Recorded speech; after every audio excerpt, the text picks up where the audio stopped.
అని అడిగారు. అప్పుడు నేను పోటీ చేసి గెలిచాను. సో టీడీపీలో నేను కార్పొరేటర్గా గెలిచాను ఒకసారి. అది తర్వాత మాకేంటంటే మీ సినిమా కాలనీ, మేమందరం సినిమా సంబంధించిన వాళ్ళం. మేము ఎన్టీ రామారావు గారు మేజర్ చంద్రకాంత్ సినిమా తీసినప్పుడు ఆయన సినిమా పనిచేసిన వాళ్ళం మేము. ఆ సినిమా దర్శకులు రాఘవేంద్ర గారితోనూ, ఆ సినిమా ప్రొడ్యూసర్ మోహన్ బాబు గారితోనూ మాకు మంచి పరిచయాలు ఉన్నాయి. ఫిల్మ్ ఇండస్ట్రీలో ఎన్టీ రామారావు కంటే గొప్పవాళ్ళు ఇంతవరకు ఎవరో రాలా. ఇంకా నేను ఎన్టీ రామారావు కంటే చాలా గొప్పవాడిని అనే మాట ఇంతవరకు ఎవరో అనలా. నాగేశ్వరరావు ఉన్నా, నాగేశ్వరరావు ఎన్టీ రామారావు ఇద్దరు కూడా ఆంధ్రదేశానికి రెండు కళ్ళు అంటారు. వాళ్ళిద్దరూ లేరు ఇప్పుడు మనకి. ఇవాళ ఇండస్ట్రీ ఏ పరిస్థితిలో ఉందో మీకు తెలుస్తుంది కదా. ఏ చిన్నది జరిగినా కానీ పూర్వం దాసనారాయణరావు గారు అనే ఒక పెద్ద పర్సనాలిటీ ఇండస్ట్రీలో ఉండేది. దాసనారాయణరావు అనే ఆయన ఎన్టీ రామారావు గారితో సినిమాలు తీశాడు, అక్కడే నాగేశ్వర గారితో సినిమాలు తీశాడు, అందరితోనూ తీశాడు. ఏ చిన్న ప్రాబ్లం వచ్చిన ఇండస్ట్రీకి ఆయన దగ్గరుండి నేను ఉన్నానని ముందుకు వచ్చి ఆయన సాల్వ్ చేసేవాడు. ఇవాళ అంత పెద్ద రకం లేకుండా పోయింది ఫిల్మ్ ఇండస్ట్రీ. ఎవరికి వాళ్ళే ఏమన్నా తీరే అని చెప్పి ఊరిని గాలిపటాలాగా ఎగిరిపోతారు ఎవరికి. సో ఎన్టీ రామారావు గారు ఆనాడు ఉన్న ఆ సినిమా ఇండస్ట్రీ, ఆనాడు ఉన్న ఆ సినిమా వాతావరణం మళ్ళీ మనం చూడలేము, మళ్ళీ మనకు రాదు. అది గోల్డెన్ ఇయర్. ఆ గోల్డెన్ టైంలో జరిగిన ఆ సినిమాలు ఇవాళకి నేను కూడా ఈ రోజుకి రోజు పాత పాటలు ఇంటేనే నిద్రపడుతున్నాను. పాత పాటలు వినకుండా మేము అసలు పడుకోం. ఏ నాగేశ్వరరావు గారు కానీ, ఆ రామారావు గారు కానీ, ఆ పాటలు అంటే మాకు చాలా ఇంట్రెస్ట్ అనమాట. ఇప్పుడున్న పాటలు ఎవరికన్నా ఒక హీరోయిన్ పేరు చెప్తాం, ఒక సావిత్రి లాంటి హీరోయిన్ ఉందా, ఒక అంజలిదేవి లాంటి హీరోయిన్ ఉందా, మనం ఎవరైనా రికగ్నైజ్ చేయగలమా? ఈ అమ్మాయి సావిత్రి, ఈ అమ్మాయి అంజలి, ఈ అమ్మాయి వాణిశ్రీ, ఆ అమ్మాయి జమున అని చూడగానే చెప్పేవాళ్ళు అందరికి. అక్కడ మనకి ఎవరు ఒకసారి చూస్తే మనకి తెలియదు. అందరినీ బాంబే నుంచి తీసుకొస్తున్నారు ఇప్పుడు.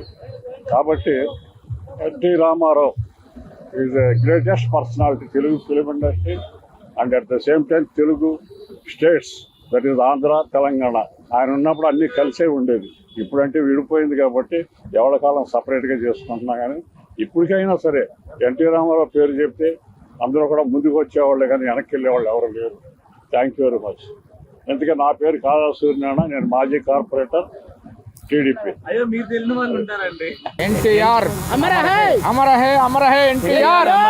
ఎన్టీ రామారావు పార్టీ 1982లో ఇక్కడ హైదరాబాద్లో స్థాపించాడు. ఇక్కడ తెలుగు ప్రజల గురించి ఉమ్మడి ఆంధ్రప్రదేశ్లో ఎన్నో అభివృద్ధి కార్యక్రమాలు, 2 రూపాయల కిలో బియ్యము, ఇంటింటికి రేషను, ప్రతి ఒక్క కార్యక్రమాలు అమలు చేసి తెలుగు వాళ్ళ గుండె చప్పుడు ఏందనేది ఢిల్లీ వాళ్లకు తెలియజేసి, ఒకప్పుడు కాంగ్రెస్ ప్రభుత్వం పరిపాలిస్తుంటే ఇక్కడ రాజకీయం అంటేనే తెలియదు. అట్లాంటి టైంలో యువతను ముందుకు తీసుకొని ఇక్కడ తెలుగు రాష్ట్రాలలో పార్టీ తెలుగు ప్రజలంటే ఏందనేది సత్తా చాటి పటువారి వ్యవస్థను మొత్తం రద్దు చేసి ప్రజల వద్దకు పాలన తీసుకుపోయి తెలుగు ప్రజలకు ఎంతో అభివృద్ధి చేసిండు. ఆ రోజు చేసిన తెలుగుదేశం పార్టీ పెట్టిన నాయకులే ఇప్పుడు అన్ని పార్టీలో లీడర్లు ఉండి అన్ని పార్టీలో కూడా చేస్తున్నారు. అది ఎన్టీ రామారావు చేసిన అభివృద్ధితోనే ఇంతమంది రాజకీయంగా ఎదిగిర్రు, రాజకీయంగా అభివృద్ధి చెందిర్రు. ఆ తెలుగు ప్రజల కోసం ఎంతో అభివృద్ధి చేసి మనకు తమిళనాడు ఉమ్మడి ఉన్నప్పుడు మన తెలంగాణ, ఆంధ్రప్రదేశ్ సపరేట్ చేసి తెలుగు ప్రజల కోసం ఇక్కడ సినిమా ఇండస్ట్రీ కానీ ప్రతి ఒక్క కార్యక్రమాలు కూడా ఎంతో అభివృద్ధి చేసి తెలుగు ప్రజలు ఏందనేది సత్తా సాటిండు. ఇప్పుడు అందుకే తెలుగుదేశం పార్టీ ప్రజల గుండెలో ఉండాలని చెప్పి ఇప్పటికైనా తెలుగుదేశం పార్టీ ఇక్కడ తెలంగాణలో కానీ ఆంధ్రప్రదేశ్లో కానీ తెలుగు ప్రజలు ఆదరిస్తారు. ఆ ఎన్టీ రామారావు గారు చేసిన అభివృద్ధితోన ఎక్కడ కూడా మా నాయకుడు ఎన్టీ రామారావు చనిపోయి ఇప్పుడు ఈ రోజుకు 29 సంవత్సరాలు అవుతుంది.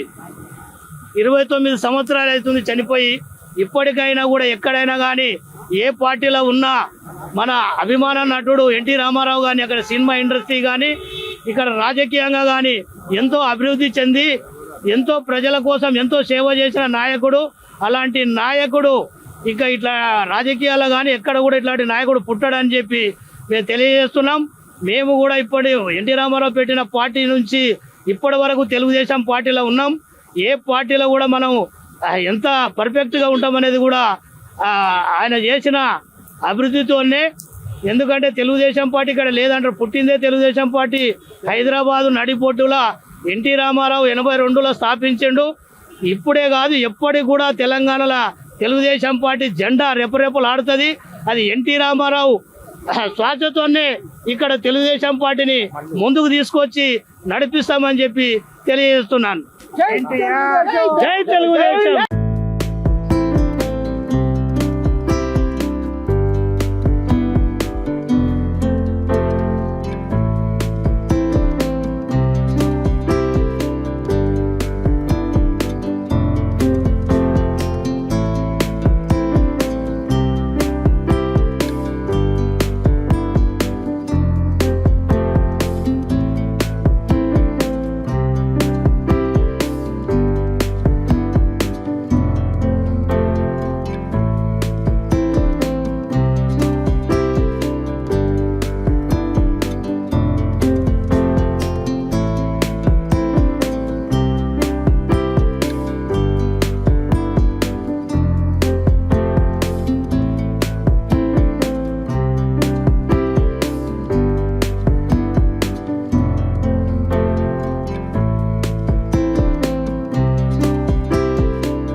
అందరికీ నమస్కారం అండి.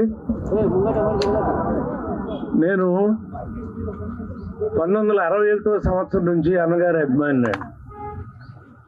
చాలా చిన్న వయసు, నా జీవితంలో ఆ నూజివీడులో ఉండేయండి సినిమాలు. అక్కడి నుంచి దూరంగా కండ్రికి తోట అని కొంచెం దూరంగా ఉండే తోటలో మా నాన్నగారు సూపర్వైజర్గా పనిచేస్తూ ఉండేవారు.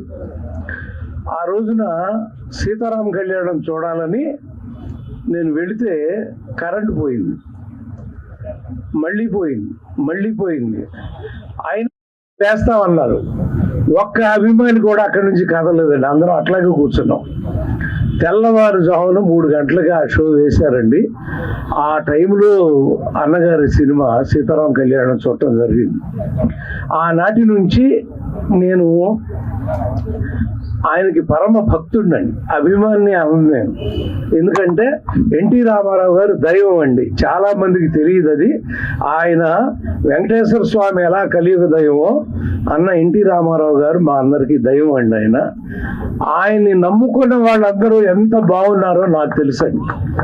ఎన్టీ నిద్ర లెగవగానే తలుపు తీస్తే అన్నగారి ఫోటో ఉంటుంది, పైన మెట్లెత్తుంటే అన్నగారి ఫోటో ఉంటుంది. ప్రతి చోట ఆయనకి నమస్కరించుకుని ఆయన చెప్పింది అందరూ బాగుండాలని ఒకే ఒక్క మాట అండి ఆయన నేర్పింది. అందరూ బాగుండాలి, అందరిలో మనం ఉండాలి, అంటే మనమే బాగుండాలని ఎప్పుడు కోరుకోకూడదు అనేవారు మహానుభావుడు.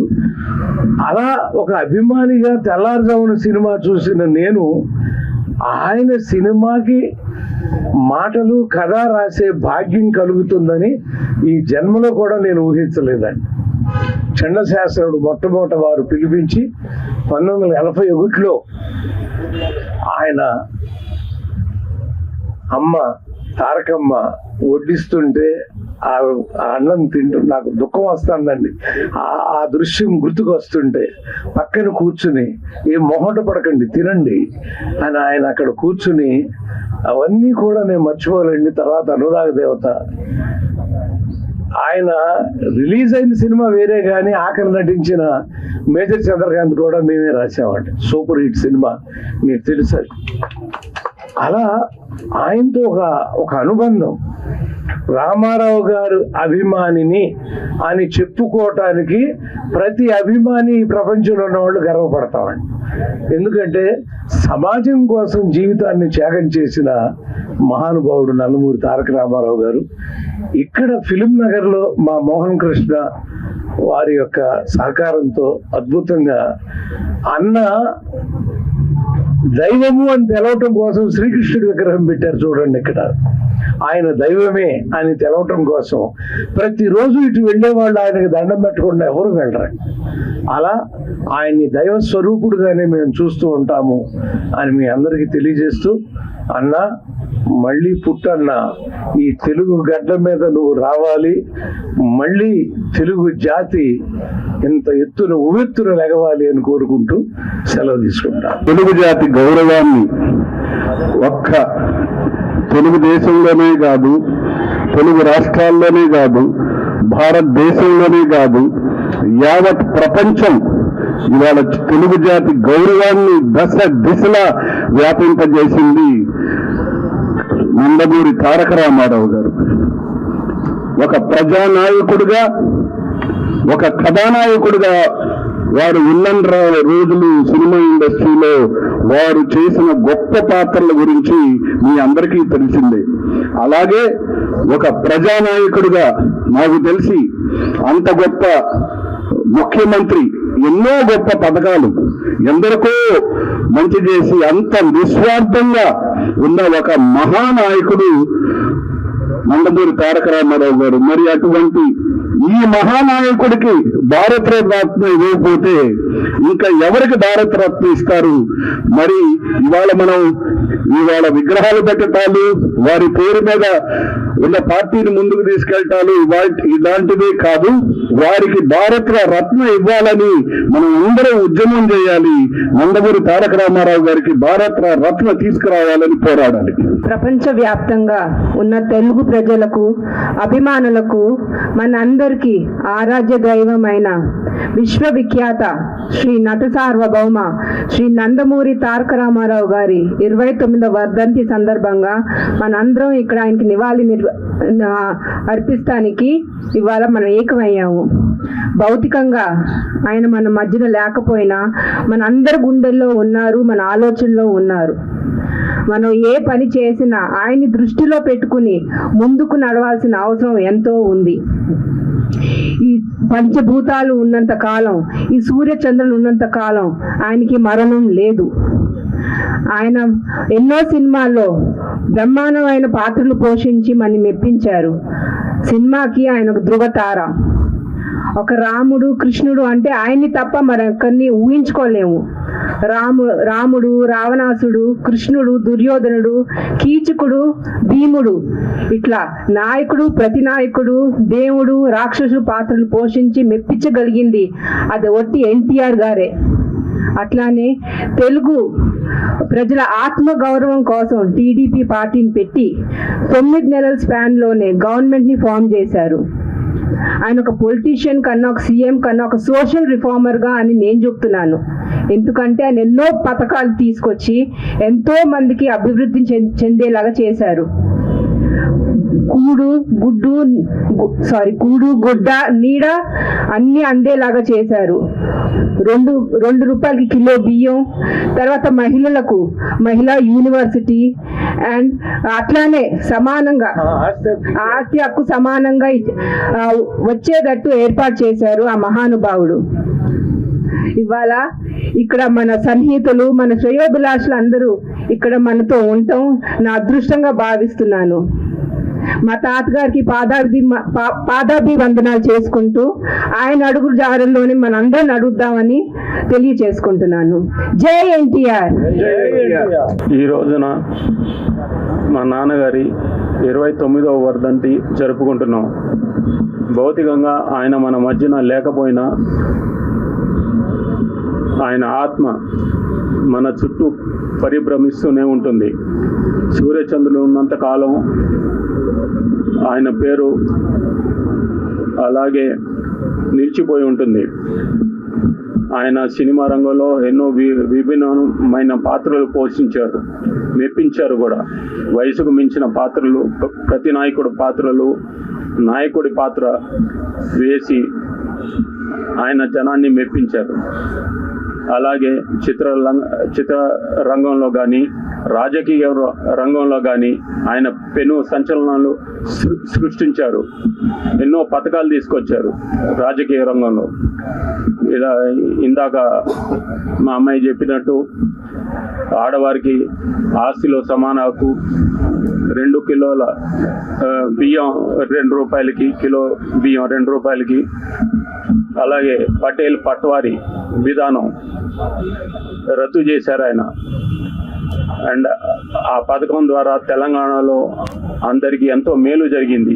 బలహీన బడుగు వర్గాలకి ఎంతో మేలు జరిగింది. అలాగే కరెంటు 50 రూపాయలకే కరెంట్ ఇస్తూ ఎంతైనా వాడుకోమని రైతు వాళ్ళు ఎంతో బాగుపడ్డారు ఈ పథకం ద్వారా. సూర్యచంద్రులు ఉన్నంత కాలం ఆయన పేరు అలాగే నిలిచిపోయి ఉంటుంది. ఆయన తెలుగువాడి సత్తా ఏంటో ఇక రాష్ట్రంలోనే కాకుండా, మన దేశంలోనే కాకుండా అంతర్జాతీయంగా తెలుగువాడి సత్తా ఏంటో ఆయన చూపించారు. ఆయన ఇదివరకు తెలుగు అంటే ఎవరికి తెలిసేది కాదు. సౌత్ అంటే మద్రాసీలు, ఇడ్లీ సాంబారు అది. సో ఇప్పుడు తెలుగువాడు అంటే ఏంటి, ఎవరు? ఇప్పుడు మనం వెళ్ళి ఎన్టీఆర్ ఎవరు అంటే తెలుగువాడు అనే స్థాయికి తీసుకొచ్చాడు ఆయన. అది మనం చేసుకున్న అదృష్టం. ఆయన లేకపోతే మనకి ఇంత ఇది వచ్చేది కాదు అసలు. సో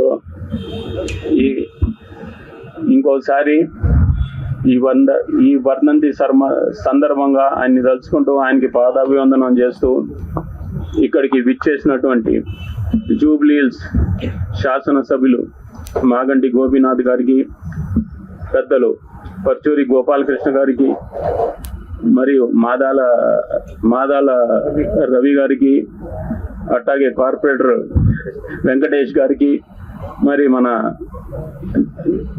తెలుగు నిర్మాత మండలి కార్యదర్శి ప్రసన్న కుమార్ గారికి, డివిఎస్ రాజు గారి అబ్బాయి గారు, అంటే డివిఎస్ రాజు గారు మా నాన్నగారికి మంచి సన్నిహితులండి. అలాగే మేము అదే కొనసాగిస్తాం. సో వారికి మరి ఉప్పల్పాటి నారాయణరావు గారికి, డైరెక్టర్ ఉప్పల్పాటి నారాయణరావు గారికి, భాస్కర్ నాయుడు గారికి, ఇంకా కోటి బాబు గారికి, ఇంకెవరిని మర్చిపోలేదు. సరే, కైకాల నాగేశ్వరరావు గారు ఎక్కడున్నారు ఆయన? ఏదైనా సరే, ఓకే. వారికి మరి మీడియా వాళ్ళకి, రాజ్ కుమార్ గారికి, వీళ్ళందరికీ పేరు పేరున అందరికీ ధన్యవాదాలు తెలియజేసుకుంటూ సెలవు తీసుకుంటున్నాను. అలాగే ఇందాక మాదాల రవి గారు చెప్పినట్టు కేంద్రానికి నా విన్నపం, ఆయన చేసిన కృషికి, ఆయన ఎన్నో పథకాలకి ఆద్యుడు. ఆయన చెప్పినట్టు ఆయన పథకాలు మిగతా రాష్ట్రాలు కూడా ఆచరిస్తున్నాయి. ఆయన ఒట్టి మన తెలుగు గడ్డకే కాదు, యావత్ మన భరత జాతికి ఆయన ముద్దు బిడ్డ. సో ఆయన సేవల్ని గుర్తించి కేంద్ర ప్రభుత్వం ఆయన్ని భారత రత్నతో సత్కరించాలని నా విన్నపం ఈ సభాముఖంగా తెలియజేసుకుంటున్నాను. జై ఎన్టీఆర్.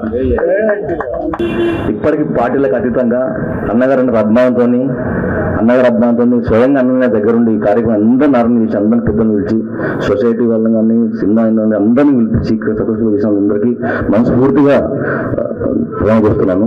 అదేవిధంగా సొసైటీ ఒక సమస్య మాకు పిలిపారు కాబట్టి మళ్ళీ జయంతి వర్ధంతి లోపట్ల పెద్దల సహకారం అందరూ, ఫిల్మ్ సొసైటీ అందరి సహకారంతో, ఇక్కడున్న రాజకీయ పార్టీలు అందరితోని కుల సంఘాలతో కలిపేసి ఫిలిం నగర్ హైకాన్ లాగా ఇక్కడున్న ప్రతి ఒక్కరికి గౌరవించే విధంగా ఒక పార్క్ నిర్మాణం చేయడమని ఈ సందర్భంగా పెద్దలు గోపీనాథ్ గారిని ఈ సహకరించాలని, అదేవిధంగా అనుభవించే మౌనాలని చెప్పి, అన్న థ్యాంక్ యూ అన్న, మీరు ఇంత పెద్దతో దగ్గరుండి ఈ కార్యక్రమం అందరికీ చేసినందుకు థ్యాంక్ యూ అన్న, మాట్లాడాల్సి కోరుతున్నాం. ఈరోజు స్వర్గీయ నందమూరి తారక రామారావు గారి 29వ వర్ధంతి సందర్భంగా ఇక్కడ లోకల్ కార్పొరేటర్ గారు వెంకటేశ్వర గారి ఆధ్వర్యంలో మరి ఇక్కడ గౌరవనీయులు పెద్దలు పరుచూరు గోపాలకృష్ణ గారు, మరి మోహన్ కృష్ణ గారు, రూపా గారు, మరి ప్రసన్న గారు, కోడిబాబు గారు, రాజ్ కుమార్ పటేల్ గారు, జూబ్లీ భాస్కర్ నాయుడు గారు, ఉప్పల్పాటి నారాయణరావు గారు, మరి డివిఎస్ రాజు గారి తనయుడు, మరి అదేవిధంగా కైకాల నాగేశ్వరరావు గారు, మరి ఇక్కడ విచ్చేసిన నాగరాజు గారు, ఇక్కడ విచ్చేసినటువంటి బీఆర్ఎస్ కార్యకర్తల నాయకులు ప్రతి ఒక్కళ్ళకి, మహిళలు అందరూ కూడా పేరు పేరున హృదయపూర్వ నమస్కారాలు తెలియజేసుకుంటూ, మరి ఎన్టీ రామారావు గారు అంటేనే దేశం కాదు ప్రపంచంలో తెలుగు జాతి వాళ్ళందరూ కూడా గర్వించదగ్గ వ్యక్తి మరి నందమూరి తారక రామారావు గారు. మరి నందమూరి తారక రామారావు గారు అనుభవాలని చెప్పారు ఇప్పుడు వెంకటేశ్వర గారు వీళ్ళందరూ కూడా. కానీ ఆ రోజుల్లో మేమంతా బచ్చాగాళ్ళం, చిన్నపిల్లలం. మేము మట్టుకి 1982 నుంచి ఎప్పుడైతే నందమూరి తారక రామారావు గారు పార్టీ స్థాపించారో ఆ రోజు నుంచి ఎన్టీ రామారావు గారు ఏమంటే రాత్రి మొగళ్ళు ఆయన ఏమంటే ఉండి అక్కడి నుంచి మా జర్నీ స్టార్ట్ అయింది. మా తక్కువ ఏజ్లో 1984లోనే నేను హైదరాబాద్ జిల్లా తెలుగు యువత అధ్యక్షుడుగా మరి ఎన్టీ రామారావు గారు నియమించడం జరిగింది. దాదాపు 10 ఏళ్ళు నేను హైదరాబాద్ సిటీ తెలుగు యువత అధ్యక్షుడుగా పనిచేయడం జరిగింది. మరి 35 ఏళ్ల క్రితం ఏదైతే పథకాలు ఎన్టీ రామారావు గారు అనౌన్స్ చేశారో, 2 రూపాయల కిలో బియ్యం కానీ, కూడు గుడ్డ, ఇవన్నీ కూడా ప్రతి ఈ సంక్షేమ పథకాలు ఏదైతే అనౌన్స్ చేశారో అయ్యే ఇప్పుడు 35 ఏళ్ళ తర్వాత వేరే పేర్లతో వాళ్ళ దేశం మొత్తం అమలు చేయడం జరుగుతుంది. మరి అంత గొప్ప మహానుభావుడు మరి స్వర్గీయ నందమూరి తారక రామారావు గారు. అట్లాంటిది తెలుగు అనేది పదం ఇదివరకు హైదరాబాద్లో పుట్టి పెరిగిన వాళ్ళం మేము, తెలుగు మాట్లాడితేనే మేము గొప్ప అనుకునేవాళ్ళం. అట్లాంటిది తెలుగుదేశం పార్టీ పెట్టిన తర్వాత అందరికి కూడా ఈ తెలుగు అనేది గతంలో ఎవరో చెన్నై నుంచి వచ్చారు, ఇడ్లీ సాంబారు ఎవరు కూడా రకరకాలుగా మాట్లాడేవాళ్ళు. మన తెలుగు వాళ్ళు అనేది, మన తెలుగు జాతి అనేది కూడా ఎక్కడ కూడా ఎవరికి తెలియకుండా ఉన్న రోజుల్లో మరి నందమూరి తారక రామారావు గారు మరి తెలుగు జాతి అంటే ఎంత గొప్ప జాతి అనేది నందమూరి తారక రామారావు గారు వల్ల అందరూ కూడా తెలిసింది మొత్తం భారతదేశంలో. మరి ఆయన నేషనల్ ఫ్రంట్ పార్టీ పెట్టినప్పుడు కూడా దేశం మొత్తం ఒక కాషాయ వస్త్రాలతో ఇవాళ వరకు దేశంలో ఎవరు కూడా తిరగలేదు. అది నందమూరి తారక రామారావు గారే కాషాయ వస్త్రాలతో మొత్తం దేశం మొత్తం తిరిగి అంత ఘనత. అంటే చాలా మంది భయపడతారు, ఎందుకంటే ఒక కాషాయ వస్త్రం వేసుకుని ఒక పొలిటికల్ పార్టీ పెట్టాలంటే భయపడతారు. కానీ అన్నగారు ఎప్పుడు కూడా కాషాయ వస్త్రాలు వేసుకుని మరి పార్టీ రావటం, 9 నెలల్లో అధికారంలో రావటం, మరి దేశం మొత్తం కూడా తిరగటం జరిగింది. ఏ పని మొదలు పెట్టాలన్నా కానీ అది ఒక ఎన్టీ రామారావు గారికే సాధ్యం. ఎందుకంటే హైదరాబాద్ సిటీలో అప్పుడు హైదరాబాద్ సిటీ డెవలప్మెంట్ లేదు, ఇదంతా అడవి ప్రాంతం. అప్పుడు ఎన్టీ రామారావు గారు ముఖ్యమంత్రి ఉన్నప్పుడు మరి ట్యాంక్ బండ్ ఆ రోజు ఫస్ట్ హైదరాబాద్ని అభివృద్ధిలో శ్రీకారం చుట్టాలనే ఉద్దేశంతో ఎన్టీ రామారావు గారు ఫస్ట్ టైం హైదరాబాద్ సిటీలో ట్యాంక్ బండ్ మీద విగ్రహాలు పెట్టాలని నిర్ణయించుకుని ఆ విగ్రహాలు పని స్టార్ట్ చేసినప్పుడు ఎంతో మంది అపోజిషన్ పార్టీలు నానా గొడవ చేశారు, ధర్నాలు చేశారు, అనేక విధాలుగా చేయడం జరిగింది. ఎట్లా అంటే ఎప్పుడైతే విగ్రహాలు పెడతాం మొదలు పెట్టారో చిన్న రోడ్డు ఉండేది ట్యాంక్ బండ్, దాన్ని విగ్రహాల గురించి పని స్టార్ట్ చేయగానే ఇవాళ కాళేశ్వరం ప్రాజెక్ట్ని ఎంత బదనాం చేస్తారో, పడిపోయింది కూలిపోయిందని. ఆ రోజు కూడా ట్యాంక్ బండ్ కూడా పడిపోయింది, కూలిపోయింది, రేపే కొట్టుకెళ్ళిపోతుంది ట్యాంక్ బండ్ అని చెప్పేసి బదనాం చేసి ఎన్టీ రామారావు గారు 9 నెలల్లో ఎర్లీ మార్నింగ్ 5 o'clockకి ట్యాంక్ బండ్ మీద కూర్చుని ఒక సీఎంగా 9 నెలల్లో కంప్లీట్ చేశారు. అది సామాన్యం ఎవరి వల్ల కాదు. అది ఎంతో మంది ప్రజలు ఇంకేముంది ట్యాంక్ బండ్ కొట్టుకుపోతుందంట భయపడితే నేనున్నాను మీకు అండగా అని చెప్పేసి ఎన్టీ రామారావు గారు ట్యాంక్ బండ్ మీద కూర్చుని 9 నెలల్లో కంప్లీట్ చేయడం జరిగింది. మరి అదంతా కూడా పెద్ద ఒక పర్యాటక ప్రాంతంగా చేయాలనే ఉద్దేశంతో ట్యాంక్ బండ్ అవతల సైడ్ కూడా బుద్ధ భవన్ సైడ్ కూడా చాలా పెద్ద స్లమ్ ఉండేది. ఆ స్లమ్ను కూడా ఖాళీ చేపిద్దామని చెప్పేసి ప్లాన్ చేస్తే అప్పుడు నక్లెస్ రోడ్ ఉండేది కాదు అని ఆ పర్యాటక ప్రాంతంలాగా చేయాలనే ఉద్దేశంతో చేస్తే చాలా మంది పేదవాళ్ళు గుడిసెలన్నీ ఖాళీ చేయనని చెప్పారు. ఖాళీ చేయకపోతే ఎన్టీ రామారావు గారు మేమందరం కూడా, నేను అప్పుడు కూడా డైరెక్టర్గా నన్ను చేశారు ఎన్టీఆర్ గారు ఆ రోజుల్లో, మేమందరం కూడా వెళ్ళి ఆ స్లమ్ని, శ్రీపతి రాజేశ్వరరావు గారు ఎమ్మెల్యే అప్పుడు, మేము వెళ్ళి బతిమాలతో కూడా ఆ స్లమ్ వాళ్ళు ఒప్పుకోలేదు, మేము ఖాళీ చేయమండి మాకు కావాలంటే. అప్పుడు ఎన్టీ రామారావు గారు పేదవాళ్ళ జోలికి వెళ్ళకూడదు, మనం అవసరం లేదు మనకని చెప్పేసి ఆ స్లమ్ను ఖాళీ చేయకుండా వదిలేయటం జరిగింది. మరి అంత మహానుభావుడు. మరి ఆ విధంగా ట్యాంక్ బండ్ని తర్వాత నక్లెస్ రోడ్ అని తీసుకొచ్చి ఆ విధంగా అభివృద్ధి చేయడం జరిగింది. ఏ కార్యక్రమం చేసినా కానీ పేదవాళ్ళ జోలికి వెళ్ళేవాళ్ళు కాదు. ఇప్పుడు కూడా పేదవాళ్ళకి ఇల్లు కట్టిస్తాం కానీ పట్టాలు ఇస్తాం కానీ అది ఒక ఎన్టీ రామారావు గారు ఆ 5 ఏళ్లలోనే జరిగింది. మొత్తం హైదరాబాద్ సిటీలో డెవలప్మెంట్ అనేది అప్పుడు స్టార్ట్ అయింది. అంతకుముందు బుద్ధుడి విగ్రహం పెట్టడం జరిగింది. ఈ బుద్ధుడి విగ్రహం కూడా ఎక్కడో నల్గొండలో రాయగిరి నుంచి ఒక కొండని పగలగొట్టి సింగిల్ స్టోన్ తీసుకొచ్చి మరి ఆ రోజు బుద్ధుడిని పెట్టడం జరిగింది. ఇవన్నీ ఎప్పుడు గతం 30 ఏళ్ల క్రితం జరిగిన విషయాలు ఇవన్నీ కూడా. ఇవాళ డెవలప్మెంట్ అంటే లక్షల కోట్లు ఖర్చు పెట్టినా కానీ ఈ విధంగా అభివృద్ధి చేయలేకపోయారు. మరి ఎన్టీ రామారావు ముందు చూపుతో మరి ఆ రోజుల్లోనే హైదరాబాద్ సిటీని అభివృద్ధి చేయటం, శ్రీకారం చుట్టడం జరిగింది. మరి అంత మహానుభావుడిని ఎప్పుడు కూడా మనం ప్రతి సంవత్సరం ఒక జయంతి వచ్చినా కానీ వర్ధంతి వచ్చినా కానీ మనం ఒక పండగలాగా మరి టిఆర్ఎస్ మరి తెలుగుదేశం కార్యకర్తలు కానీ ఆ రోజుల్లో ఎన్టీ రామారావు గారు పుట్టినరోజు అంటే ఒక పండగలాగా బ్రహ్మాండంగా జరుపుకునేవాళ్ళు. మరి అదేవిధంగా ఎన్టీ రామారావు గారు లాంటి మహానుభావుడిని మనం జీవితాంతం ఎప్పుడు కూడా గుర్తుపెట్టుకోవాలి, మర్చిపోకూడదు. అనేక విషయాల్లో ఆయనను చూసి నేర్చుకుంటాం జరిగింది. మరి అదేవిధంగా ఆ రోజు నేషనల్ ఫ్రంట్ పార్టీ స్టార్ట్ చేసిన తర్వాత సెంట్రల్ గవర్నమెంట్ని ఎదిరించి కాంగ్రెస్ పార్టీని మరి ఆయన నేషనల్ ఫ్రంట్ పార్టీ పెడతాం జరిగింది. అధికారంలోకి రావటం కూడా జరిగింది. మరి అట్లాంటి మహానుభావుని మనం ఎప్పుడు కూడా ప్రతి సంవత్సరం కూడా తలుచుకోవాలి. మరి అదేవిధంగా ఈనాడు ఈ వర్ధంతి కార్యక్రమం మరి జరపాలనుకున్నాం, బ్రహ్మాండంగా జరిగింది. మరి మోహన్ కృష్ణ గారు ఎంతో శ్రద్ధతో మరి ఇక్కడ కృష్ణుడు విగ్రహాన్ని ఏర్పాటు చేయడం జరిగింది. మరి అదేవిధంగా ఇక్కడ మంచి ప్లేస్ కూడా రావటం జరిగింది, రోడ్డు కూడా బ్రహ్మాండంగా వేశారు. ఇది ఫిలిం నగర్ చౌరస్తాకి మరి గతంలో కూడా అనుకున్నాం మనం ఎన్టీ రామారావు గారు పేరు పెట్టాలి, ఎన్టీఆర్ మార్క్ పెట్టాలని చెప్పి అనుకున్నాం. డెఫినెట్గా ఆ కార్యక్రమం మనం గవర్నమెంట్ డిమాండ్ చేయాలి. అదేవిధంగా భారతరత్న అవార్డు అనేది ఎప్పటి నుంచో జరుగుతుంది. ఇది ఎప్పటి నుంచో అందరూ కూడా అడుగుతున్నాం, అది పెండింగ్ పడుతుంది. అయిపోయింది అంటున్నారు, పెండింగ్ పడుతుంది.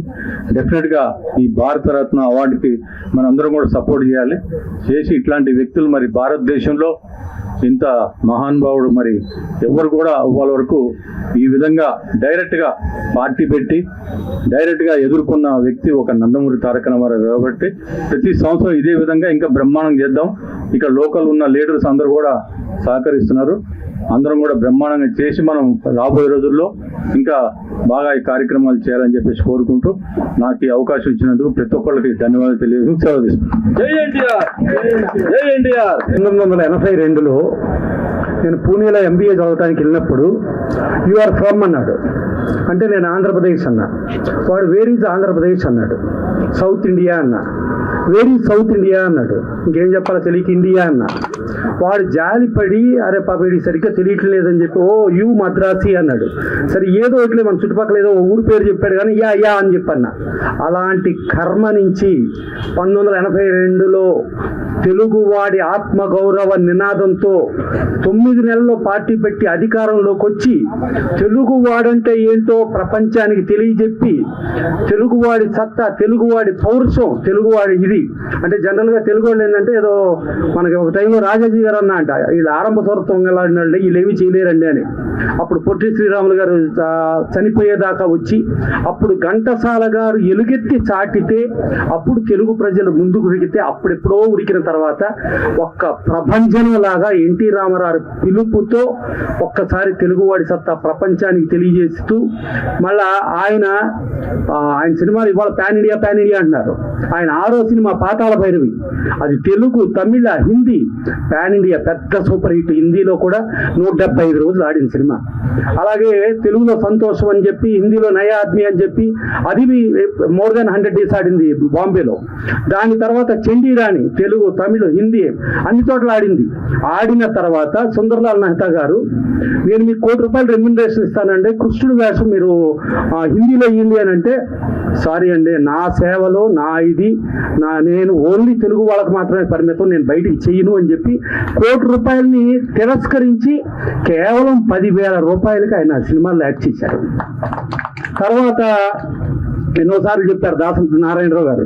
శాంతారాం గారు దుష్యంతుడి వేషం ఎన్టీ రామారావుని వేయమంటే హిందీ సినిమాకి సారీ అండి నేను చెయ్యను అంటే బాలీవుడ్ని తిరస్కరించి, తర్వాత హాలీవుడ్లో కూడా లార్డ్ కృష్ణ యాక్ట్ చేయమనంటే సారీ అండి నేను హాలీవుడ్ చేయను, బాలీవుడ్ చేయను, నేను నా తెలుగు వారికే సొంతం, నా తెలుగు వారి కోసమే నేను చేస్తా అంటే ఆయన ప్రతి విధిలో కూడా ఆ తెలుగు తెలుగు తెలుగు అనేది ఆ వస్తువు తెలుగు వాడిని ప్రపంచవ్యాప్తంగా తెలుగు వాడిని పరిచయం చేసింది కేవలం ఎన్టీ రామారావు.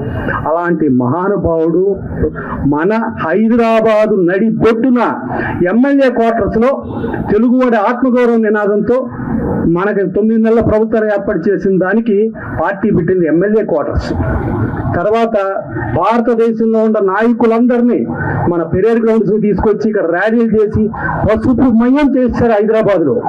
అలాగే శివైక్యం చెందింది కూడా హైదరాబాద్లోనే. అలాగే తెలంగాణకి ఎన్నో చేశాడు. ఒక 16 జీవో ఆయన ఒక్కడే తీసుకొచ్చాడు. 6 నుంచి 10 దాకా చదివితే ఇక్కడ లోకల్ వాళ్ళకు ఉండాలి అని చెప్పాడు. పటేల్ పట్వారీ వ్యవస్థ రద్దు చేసి కేవలం అగ్రవర్ణాల చేతిలోనే రాజ్యాధికారం ఉన్న పరిస్థితిలో బడుగు బలహీన దళిత మైనారిటీ వర్గాలు కూడా రాజ్యాధికారానికి రావాలి, యువత ముందుకు రావాలి అని చెప్పి ఇవాళ యువత ఇంత ముందుకు వచ్చిన దానికి కేవలం ఆ రోజున ఎన్టీ రామారావు చేసింది. ఆ రోజున నువ్వు పటేల్ పట్వారీ వ్యవస్థ తీసేస్తే చంపేస్తామని కూడా బెదిరించారు. ఈవెన్ ఆయన మామ, మేనమామ, బామ్మడిది కూడా మునసబుగా ఉండేవారు. ఉన్నా కూడా వద్దు, నా ప్రజల కోసం, నా చుట్టాలకు వద్దు, ప్రజలు బాగుండాలి అని ఆయన ఎన్నో పథకాలు, అంటే 50 రూపాయలకి కరెంట్ ఎంతైనా రైతులు వాడుకోండి అని, అలాగే నా తెలంగాణ బిడ్డలు జొన్నన్నం తింటాం ఏంటి, ఒక రైస్ ఎందుకు తినకూడదు అని చెప్పి 2 రూపాయల కేజీ బియ్యం, అలా ఎన్నో పథకాలు. మళ్ళా పురుషులకు ఎందుకు ఆస్తి హక్కు, మహిళలకు ఎందుకు ఆస్తి హక్కు లేదు అని భారతదేశంలో ఏ రాష్ట్రంలో లేని విధంగా మహిళలకు ఆస్తి హక్కు పురుషులతో పాటు సమానంగా ఉండాలి. అలాగే అగ్రవర్ణాలతో పాటు దళితులు అందరూ కూడా రాజ్యాధికారం రావాలి అని ఇవన్నీ చెప్పింది. ఆయన్ని రాజకీయ నాయకుడిగా మనం అనలేం, ఆయన్ని సినీ నటుడిగా అనలేం, ఆయన్ని మనం సోషల్ రిఫార్మర్ అనాలి, ఒక సంఘ సంస్కర్త. అలాంటి మహానుభావుల్ని ఇవాళ 29 ఏళ్ళైనా మనం స్మరించుకుంటూ ఆయన ముందుకెళ్తున్నాం అని అంటే ఆయన 100% ఇవాళ భూమి ఆకాశాలు, సూర్యచంద్రులు, పంచిపోతాలు ఇవి ఉన్నంత వరకు ఆయన జీవించే ఉంటాడు. మరణం లేని ఏకైక వ్యక్తి ఎవరైనా ఉన్నారంటే that is one and only NTR.